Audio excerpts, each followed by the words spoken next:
तन मन लगाई तू हरि गुण गाई। हाँ चल के कि जे तन मन लगाई उ हरि गुण गाई के बुझिया हो गइल।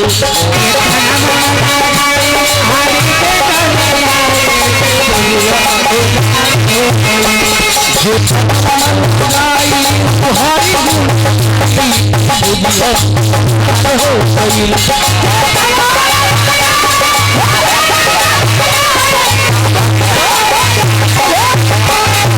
मत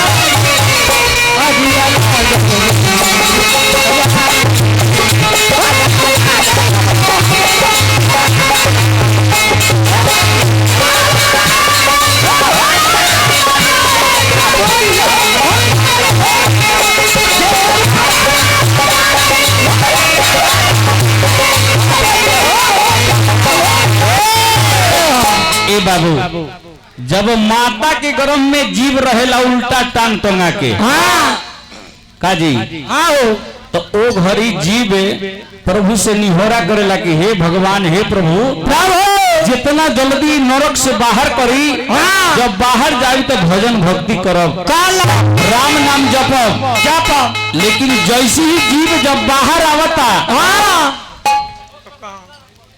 तब माई बहन कहिए कि लड़का चेहा चेहा करता ना चेहा चेहा न करता उ कहाँ कहाँ करता भगवान से झूठ बोलो के खातिर तैयार हो गई जीव जो तोहरा साथे कोनो कौर करार करे नहीं खे इसे कहे गो बाबू क्या नाम बताबो अंशु कुमार आशीष आशिक वाह आशिक कुमार बबुआ के तरफ से ढेर पुरस्कार आशीर्वाद जगहिया के जय जयकार कहे तो बाबू। अरे माता गर्भवा में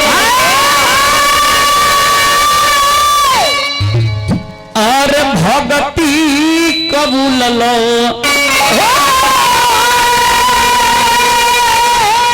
बाहर आई के शुभ बिसरव। अर्जुन भाई अरे माता गो रहवा में भक्ति कबूल बाहर आई के शुभ बिसरव।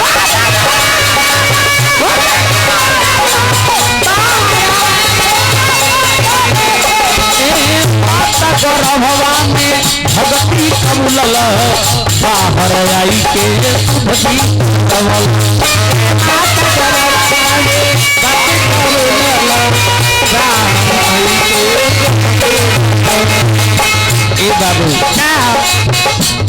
ये राम नाम गाई प्रभु के चरण जाई ये राम नाम गाई प्रभु के चरण जाई उद्धार हो गई।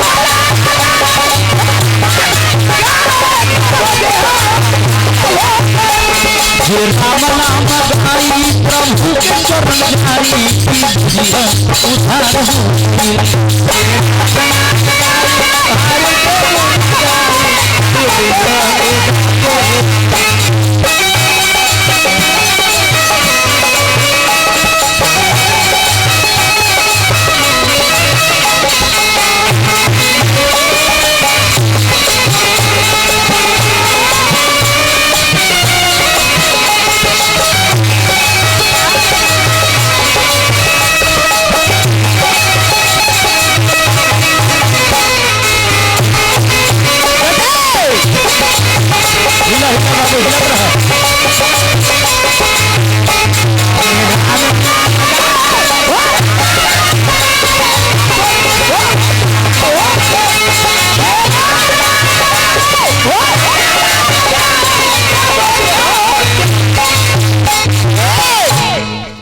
इ गाना पर खुश होके रउआ ही रामलाल पासवान जी फकौली निवासी